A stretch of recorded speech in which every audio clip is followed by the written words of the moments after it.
Hello everyone, আসসালামু আলাইকুম। আশা করি সবাই ভালো আছো, সুস্থ আছো। তো আমরা বিন্যাস এবং সমাবেশ চ্যাপ্টারের বিন্যাস টপিকটুকু এর আগে আমরা হচ্ছে কি লেকচার নাম্বার 6 লেকচার নিয়েছিলাম, এন্ড আজকে হচ্ছে আমরা লেকচার নাম্বার 7 নিয়ে। তো হচ্ছে আজকে হচ্ছে আমরা লেকচার কত? লেকচার হচ্ছে 7। তো তোমাদের হচ্ছে যে জিনিসটা করতে হবে, প্রত্যেকটা লেকচার একদম সিরিয়াল অনুযায়ী করতে হবে। তো তুমি যদি প্রত্যেকটা লেকচার খুব সুন্দর সিরিয়াল অনুযায়ী করো, তো তোমার সব জিনিসগুলো সুন্দর করে কভার হয়ে যায়। তো আজকে খুব সুন্দর একটা থিওরি পড়বো। এই থিওরিটা হচ্ছে অনেক সময় তোমার অনেকগুলো ম্যাথে কাজে লাগবে। তো অবশ্যই অবশ্যই তুমি এই টপিকটা খুব সুন্দর করে বোঝার চেষ্টা করবা। পাশাপাশি বাকি যে টপিকগুলো আছে সেগুলা ক্লিয়ার রাখার চেষ্টা করবা। তো চলো আমরা একটু প্রশ্নটা পড়ে ফেলি।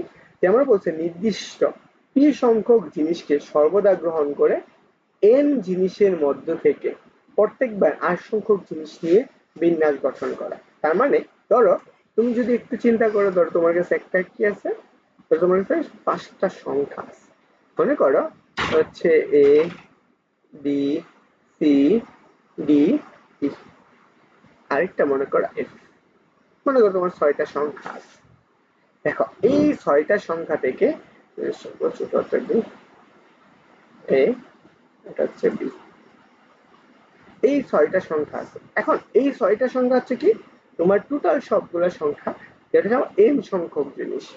এখান থেকে তোমার সর্বদা তুমি কয়টা সংখ্যা গ্রহণ করতে পারবা? একসাথে তুমি মনে করো 4টা সংখ্যা গ্রহণ করতে পারো, যে কোনো 4টি। তাহলে আমি কি আর সমান কত? আর ইকুয়াল টু 4, যে কোনো 4টি। এখানে এন এর মান কত? 6।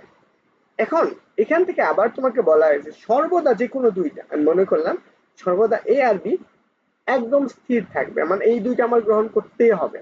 মনে করো আমার এটা একটা, কয়টা সংখ্যা নিতে পারবো? 4টা সংখ্যা নিতে পারবো। এখন 4টা সংখ্যা যদি আমি নিতে চাই, তাহলে দেখো আমার এইখানে দুইটা সংখ্যা, তাহলে আমার এই যে 4টা ঘর, আমার কি কথা হয়েছে, আমার যে কোনো দুইটা আমার নিতেই হবে। তাহলে আমি কি করব, এ আর হচ্ছে আমাদের বি, এই দুইটা আমি স্থির করে ফেলছি। কারণ আমার এই দুইটা যদি হয়, তাহলে আমার এখন বাকি আর কয়টা ঘর সাজাইতে পারবো? আমার এই দুইটা আমার সবসময় নেওয়াই লাগবে। তাহলে আমি নিলাম। তাহলে এখন আমার বাকি কতগুলা ঘর আছে? বাকি আর ঘর আছে দুইটা। এর মধ্যে সংখ্যা কতগুলা আছে?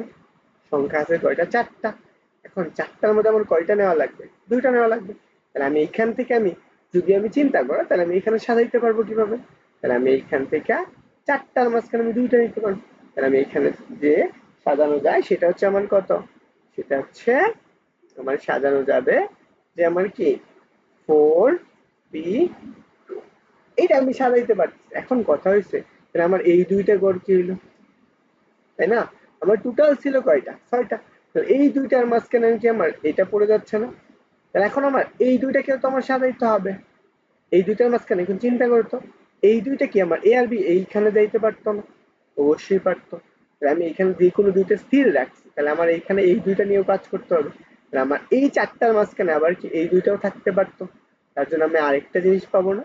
তাহলে আমি কত, 4p কত, 2, 4p2। তাহলে এখন একটু চিন্তা করো, কারণ আমি 4টার মাঝখানে আছি, তাহলে আমার এইটা আর এইটা, এই দুইটাকে একটা আরেকটার উপর নির্ভরশীল না? আর আমি যদি এই দুইটাকে আমি পূরণ করে ফেলি, and পূরণ করলাম, আমি তো এখানে আমার কি আবার এই 4টাও তো হতে পারতো, যে আমি এই যে বেকানের যে 4টা ছিল এই এ আর বি এইখানেও যেতে পারতো, এখানেও যেতে পারতো, এই দুইটা তো অন্য যে কোনো দুইটা সংখ্যা আসতে পারতো। কিন্তু আমার এই দুইটা সংখ্যা স্থিরই থাকতে হইতো, কারণ আমার এইখানে যে কোনো জায়গায় এই দুইটা হওয়াই লাগবে। তার জন্য আমি কি করছি, এইখান থেকে আবার এই দুইটাকে চুজ করছি বা সাজাইছি। তাহলে এই জন্য তাহলে আমি এখন তাহলে মোট কতভাবে সাজাইতে পারতেছি? তাহলে মোট সাজানো যাচ্ছে গিয়ে হলো 4p2 ইন্টু কত, 4p2। এইভাবে আমি টোটালি এটাকে আমি করতে পারতেছি, সাজাইতে পারতেছি। এখন একটু চিন্তা করো তো, আমার এখানে দুইটা জিনিস কাজ করছে। আমি যদি প্রথম অংশটাকে চিন্তা করি, আমার এইগুলা হচ্ছে কি আমার, এটা আমার কি আর না? এই পর্যন্ত এই সবগুলা সংখ্যা কি আমার এন? আমি প্রথম অংশটুকুর জন্য যখন এই দুইটা পি সংখ্যক, আমি এ আর বি এই দুইটাকে আমি এখন কি ধরতে পারি? পি, যে দুইটাকে আমি নির্দিষ্ট সংখ্যক সর্বদাই থাকবে, তাহলে সেটা ধরতে পারি। তাহলে আমার এখানে, তাহলে এখন এই দুইটা দ্বারা আমার কি এখান থেকে এখন বাদ চলে যাইতেছে না?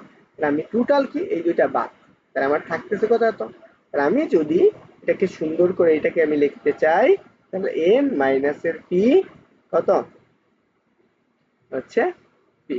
তাহলে এখানে কত, এখানে হচ্ছে আমার আর, তাহলে আমি আর সংখ্যক, তাহলে এই সবগুলা কয়টা, সবগুলো মিলে আর, তাহলে আর, তাহলে এখান থেকেও তো আমার এই দুইটা বাদ যাবে, তাহলে আর মাইনাসের কত, সরি, আর মাইনাসে কি, পিটা আমার স্থির ছিল ইনটু, তাহলে এখন দেখো তাহলে আমার এইটা পূরণ হয়ে গেছে, কিন্তু আবার একটু চিন্তা করো তো, এ আর বি এখান থেকে তো এইখানেও আসতে পারতো, এখানেও আসতে পারতো, যে কোনো জায়গায় স্থির হইতো। তো যদি স্থির হয় তাহলে আমি কি করতে পারতেছি বলতো, যেহেতু আমি স্থির, তাহলে ইনটু, তাহলে আমি কি পাবো, তাহলে এখন কার মাঝখান থেকে, আর এর মাঝখান কয়টা, দুইটা, তাহলে হচ্ছে আর পি স্মল পি। এইভাবে আমরা সাজাইতে পারি। তাহলে এতগুলো সংখ্যা আমি কি করতে পারতেছি, সুন্দর করে সাজাতে পারবো। তাহলে এখন চলো আমরা এটার জন্য একটা ম্যাথ সমাধান করার চেষ্টা করি, তাহলে তাহলে আমাদের আরো জিনিসটা ক্লিয়ার হবে। তাহলে এখন এটা হচ্ছে উদাহরণ, তোমরা যারা অক্ষরপত্র বই পড়তেছো সেই বইয়ের, কি বলছে যে 10টি বস্তু একবারে 5টি নিয়ে কতগুলো বিন্যাস করা যায়, এর মধ্যে 2টি বস্তু সর্বদা অন্তর্ভুক্ত থাকবে। তাহলে আমি একটু চিন্তা করি, কয়টা বস্তু, এন এর মান হচ্ছে কত, 10টি, এর মধ্যে আর কয়টা নেওয়া লাগবে, আর মান হচ্ছে 5টি, তাহলে আমি এখানে কি 5টা বস্তু আমি স্থির করেই রাখবো। এর মধ্যে বলছে দুইটা বিশেষ বস্তু সর্বদা অন্তর্ভুক্ত থাকবে, মানে ওইখানে থাকতেই হবে। তাহলে মনে করো এটাকে আমি ধরলাম হচ্ছে এস ধরলাম, হ্যাঁ, এস, এস কত, দুইটা। তাহলে এখন আমার কতগুলো সাজাইতে পারবো, মনে করো আমার এখানে একটা বস্তু আছে, আমার এই টোটাল লিখতে চিন্তা করতে পারি। তাহলে এখন দেখো আমার এই অংশটুকু কয়টা, 5টা অংশ। মনে করো আমি এই দুইটাকে পরস্পর স্থির রাইখা দিলাম, তাহলে আমার এই দুইটা এখন স্থির হয়ে গেছে। ধরো এখানে যে কোনো দুইটা সংখ্যা এ আর একটা বি, এই দুইটা সংখ্যা স্থির হয়ে গেছে। তাহলে এখন স্থির হইলে তাহলে আমার বাকি কয়টা ঘর আছে, এই বাকি ঘর আছে কয়টা, এই যে এই কয়টা ঘর আছে, বাকি 3টা ঘর আছে। এখন 3টা ঘর, তাহলে আমার কি, আগে তো আমার এখানে সংখ্যা ছিল 10টা, তাহলে আমার এই দুইটা বাদ গেলে আর কয়টা থাকতেছে, 8টা। 8টার মাঝখানে কয়টা পূরণ করতে হবে, 3টা। তাহলে আমি যদি কি করি, যে দুইটাকে স্থির রেখে, তাহলে আমি এই দুইটা স্থির, কতগুলোর মধ্যে দুইটা স্থির করছো, এই যে 5টার মাঝখানে না, এখানে 5টার মধ্যে দুইটা স্থির, তাহলে আমি কি করতে পারি, দুইটা 5টি বস্তুর মধ্যে দুইটা বস্তু যেন কি বিশেষ বস্তু হয়ে যায়, তাহলে 5টি বস্তুর মধ্যে আমার কি দুটি বস্তু, দুটি দুটি বিশেষ বিশেষ বস্তুর বিন্যাস, বস্তুর বিন্যাস কতটুকু হবে, দেখো তাহলে আমার 5টার মাঝখানে দুইটা যে কোনো বস্তু, তাহলে আমি কত, 5p, এতটুকু আমি সাজাইতে পারতেছি। তাহলে এখন একটু চিন্তা করো, তাহলে আমি এই দুইটা বিশেষ বস্তু আমি স্থির করেই ফেলছি, এখন যদি দুইটা তাহলে বাকিগুলোর মাঝখানে, তাহলে বাকি কয়টা আছে, 8টি বস্তুর মধ্যে, 8টি বস্তুর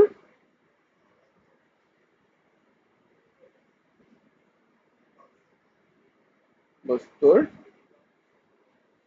মধ্যে 3টি বিশেষ বস্তু, 3টি বস্তু নিয়ে, 3টি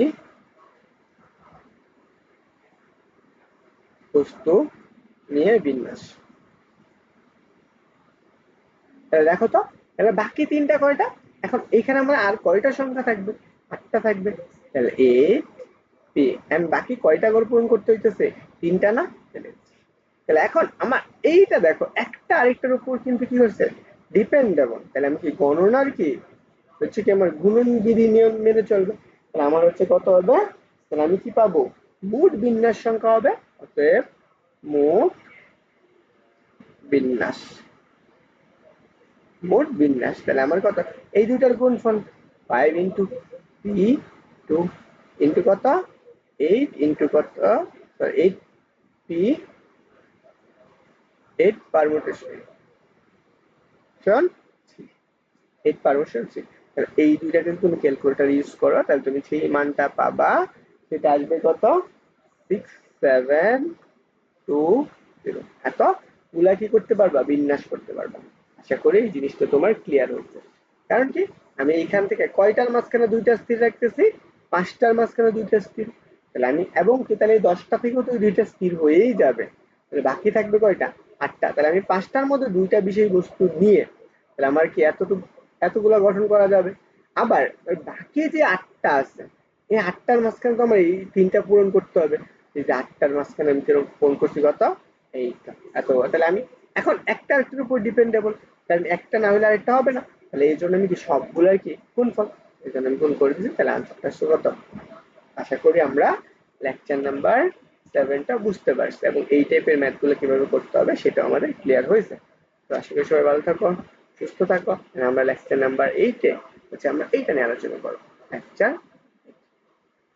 আশা করি এই জিনিসটা তোমাদের ক্লিয়ার।